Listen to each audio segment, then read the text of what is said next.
अब तक की सबसे इम्पोर्टेंट वीडियो है और ध्यान से देखना। अब मैं बेसिक आपको प्लान बताना चाह रहा हूँ जो हम तैयारी जिस हिसाब से करेंगे, कंप्लीट जो अपना ड्यूरेशन रहेगा उसकी। तो ये देखो साथियों, आज 4 तारीख है, 4 मई 2020। आज के दिन के लिए मैंने कोई इसमें डालना नहीं है कि भाई क्या करना है आज आपने, क्योंकि मैं चाहता हूँ आज का दिन आप थोड़ा सोचें, सोच विचार करें। अब मैं आपको ये बता देना चाहता हूँ, हमारे पास टोटल जो सेक्शन है, टोटल सेक्शन जैसे कि अगर अपने पास 4 मेजर एक्ट हैं, वैसे है नहीं 500 किसी में, लेकिन अगर हम सोचते हैं 500 हर उस मेजर एक्ट में है तो 2000 सेक्शन तो मेजर एक्ट के हो जाते हैं, और 450 500 सेक्शन हो जाते हैं जो अपने मीडियम एक्ट हैं उसके, और 200 के आसपास सेक्शन हो जाते हैं अपने माइनर एक्ट के। तो इसलिए जो टोटल सेक्शन है वो हो जाते हैं 2600, मतलब 2600 हमारे पास टोटल सेक्शंस हैं, 2600। और जो भी हम ये पढ़ाई कर रहे हैं उसमें हम एक बार कवर करेंगे सिलेबस को अच्छे से। तो उस सिलेबस को अच्छे से कवर करने के लिए 2600 सेक्शंस को हम समझते हैं कि एक दिन में हम 26 सेक्शन करेंगे, 26 सेक्शन पर डे। तो ये 100 से डिवाइड कर दें आप, मतलब 100 दिन का हमारा ये काम है। 100 दिन के अंदर हमारी ये तैयारी हो सकती है, लेकिन वीकेंड्स पे हम नहीं पढ़ेंगे क्योंकि रिफ्रेशमेंट भी ज़रूरी है। तो सैटरडे और संडे 2 दिन की आप छुट्टी रख सकते हैं, 5 दिन अच्छे से पढ़ाई कर सकते हैं, और सैटरडे संडे की छुट्टी रख सकते हैं, या फिर सेकंड सैटरडे और फोर्थ सैटरडे की छुट्टी रख सकते हैं, जैसे भी आपको अच्छा लगे। अगर हम 100 दिन के हिसाब से संडे कैलकुलेट करें, संडे कितने आएंगे, तो 4 महीने, जैसे कि मई अपना लग जाएगा पूरा, जून, जुलाई और अगस्त, इनमें मतलब अगस्त के लास्ट तक अपना सिलेबस कंप्लीट होगा, और 16 मतलब लगभग 16 से 17 संडे होंगे इसके अंदर, ठीक है, प्लस सैटरडे कैलकुलेट कर सकते हैं आप। तो टोटल मिलाएंगे अगर आप तो 130 या 135 दिन हो जाते हैं, जिसकी ड्यूरेशन आप देखेंगे तो 4 से 4.5 महीने बैठेगी, 4.5 महीने के आसपास। तो इस ड्यूरेशन के अंदर आपका सिलेबस कंप्लीट हो जाएगा। अगली चीज़ जो मैं आपको बताने वाला हूँ, जो मेरा स्टडी पैटर्न है वो है कि मैं 6 घंटे दिन में अपनी स्टडी का पोर्शन रखा है मैंने, 6 घंटे, और जिस 6 घंटे में से 3 घंटे तो मैं करूँगा मतलब रीडिंग का जो पोर्शन है, जो बेयर एक्ट रीड करना है मैंने, या जो कंसेप्ट समझना है या कुछ नोट करना है। बाकी 3 घंटे मैं राइटिंग पे लगाऊंगा, बेशक वो लैंग्वेज का पोर्शन हो, या फिर वो मेंस के लिए आंसर राइटिंग हो, या जजमेंट राइटिंग हो। तो मैंने तो बहुत सिंपल रखा है, क्योंकि मैं चाहता हूँ कि ये 4-5 महीने में अच्छे से रेगुलर पढूं, बीच में मेरा पढ़ाई से थोड़ा मन ना हटे, इसलिए मैंने लाइट रखा है, अपना टाइम टेबल है जो, ज़्यादा वो बर्डन नहीं रखा उसमें। तो आप भी चाहें तो कुछ ऐसा कर सकते हैं।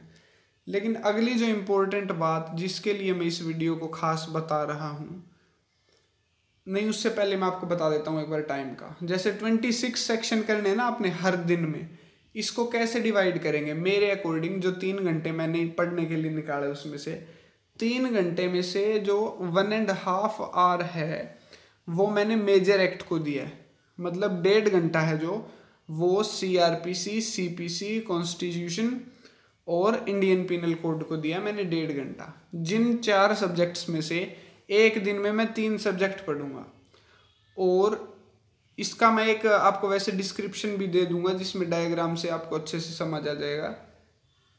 तो एक सब्जेक्ट को 30 मिनट मिलेंगी 1.5 घंटे में से, तो उस 30 मिनट में मैं सिर्फ 3 सेक्शन ही करूँगा या 3 आर्टिकल ही करूँगा, मतलब 10 मिनट पर सेक्शन मेरे को मिलेगी।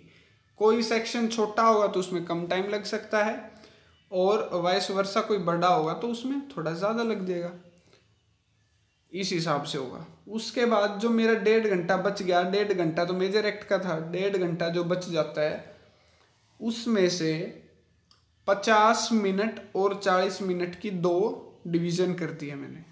50 मिनट तो मैं मीडियम एक्ट पढ़ूंगा और 40 मिनट मैं अपना माइनर एक्ट पढ़ूंगा। तो 26 सेक्शन में से 1.5 घंटे के हिसाब से 9 सेक्शन मैं पहले ही कर चुका हूँ 3 सब्जेक्ट्स के, जो 10 मिनट में मैंने एक किया। अब जो 50 मिनट बचती है, शायद थोड़ा समझ आने में दिक्कत हो आपको, लेकिन फिर भी बता देता हूँ मैं। 50 में से जो मैंने मीडियम एक्ट करने हैं उसका जो मैं टाइम फ्रेम निकालूंगा, 50 मिनट में से हर सब्जेक्ट में 10 मिनट पढ़ूंगा। 10 मिनट में उस सब्जेक्ट के 2 ही सेक्शन प्रिपेयर करूंगा अच्छे से, ताकि वो दोबारा प्रिपेयर ना करने पड़े। तो 10 मिनट में 2 सेक्शन के हिसाब से 10 सेक्शन पर डे मेरे मीडियम एक्ट के होंगे।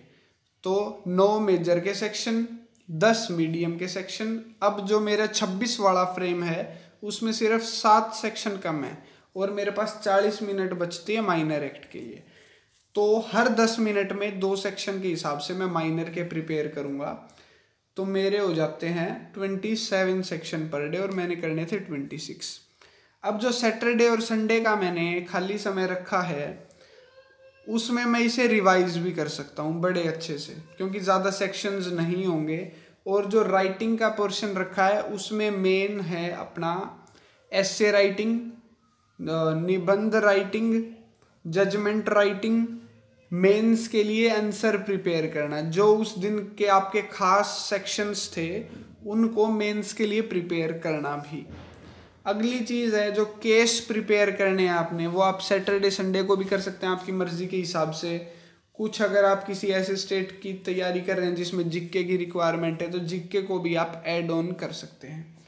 अगली रिक्वेस्ट जो मैं करने वाला हूँ कि जो भी साथी इस कलेक्टिव प्रिपरेशन में जुड़ना चाहता है, कोई रिस्पॉन्सिबिलिटी लेना चाहता है, रिस्पॉन्सिबिलिटी इन द सेंस कि कोई जैसे कि ब्रांच है केसेस की, कोई ब्रांच है जनरल नॉलेज की, कोई ब्रांच है लीगल अपडेशन की, मतलब कोई नई चीज़ें आ रही हैं कानून के अंदर तो वो बंदा उसमें कंट्रीब्यूट कर सकता है। तो मेरे को आप अपना इंटरेस्ट शो करें किसके अंदर, मेरे को जीमेल पे मतलब ईमेल सेंड कर दें आप मेरे को, और या फिर मेरे फ़ोन पे भी आप अगर चाहें तो कांटेक्ट कर सकते हैं। तो आपकी एक रिस्पॉन्सिबिलिटी लग जाएगी, जैसे कि हम सब एक ही एम के लिए मतलब प्रिपेयर कर रहे हैं, सबका एक ही मकसद है, एक ही रास्ता है। तो अगर हम काम बांट लें तो कुछ काम हल्का हो सकता है, जैसे कि केस ढूंढने पड़ते हैं किस सेक्शन के लिए क्या केस है। अगर हम सब अलग अलग सेम काम को करने बैठेंगे तो थोड़ा ज़्यादा हो जाता है। वैसे किसी पे डिपेंड तो नहीं होना चाहिए, ये भी बात पक्की है, लेकिन फिर भी हम एक दूसरे की मदद कर सकते हैं कुछ हद तक। तो केसेस का, लीगल अपडेशन का या और भी जो ब्रांचेस होंगी, तो आपने मैसेज मुझे यही करना है कि हाँ हम कंट्रीब्यूट करने के लिए तैयार हैं। कलेक्टिव रिस्पॉन्सिबिलिटी मतलब अगर हमको दी जाएगी तो हम निभा सकते हैं। तो ऐसा मैसेज आप कर दें, ईमेल कर दें मुझे, फिर हम एक सेपरेट वीडियो बनाएंगे कि हमारा ये साथी ये काम कर रहा है, ताकि दूसरों को भी मदद मिले। और जीमेल के ज़रिए ही एक दूसरे से जो भी नोट्स होंगे वो शेयर कर सकते हैं। और उम्मीद तो यही है कि 4 से 5 महीने के अंदर, और 4 से 5 महीने के अंदर मेरे हिसाब से कोई टेस्ट भी नहीं होने वाला, क्योंकि ये लॉकडाउन को देखते हुए एक्सटेंड ही हो जाएगा सब कुछ। हरियाणा गवर्नमेंट ने तो अभी कुछ दिन पहले ही बताया भाई कोई 1 साल के अंदर कोई वैकेंसी नहीं होगी, इस रूप से कोई नौकरी नहीं लगाई जाएगी। लेकिन फिर भी पता नहीं, क्या पता कोई चांसेस बन जाएं आगे, या फिर दूसरे जो नेबरिंग स्टेट हैं वो तो निकाल भी सकते हैं। लेकिन फिर भी मोटा मोटा आइडिया ये है कि अब 4 से 5 महीने के अंदर कोई टेस्ट नहीं होगा तो हम अच्छे से प्रिपेयर कर सकते हैं। इस वीडियो को देखने के लिए बहुत बहुत शुक्रिया। उम्मीद करता हूँ कि आपसे ज़रूर मेरे को रिस्पॉन्स मिलेगा और हम ये बड़ी अच्छे से तैयारी कर सकते हैं। जैसे मैंने 6 घंटे का बनाया ना रूटीन, आपका आपकी मर्ज़ी का हो सकता है। आप शायद 4 भी पढ़ सकते हैं या फिर 10 घंटे भी पढ़ सकते हैं, जो भी आप चाहें। छुट्टी भी आप आपकी मर्ज़ी के हिसाब से ले सकते हैं। मैंने तो सैटरडे संडे ऑफ रखा है और हर दिन सिर्फ 6 घंटे की शिफ्ट लगाई है पढ़ाई की। इस वीडियो को देखने के लिए बहुत बहुत शुक्रिया।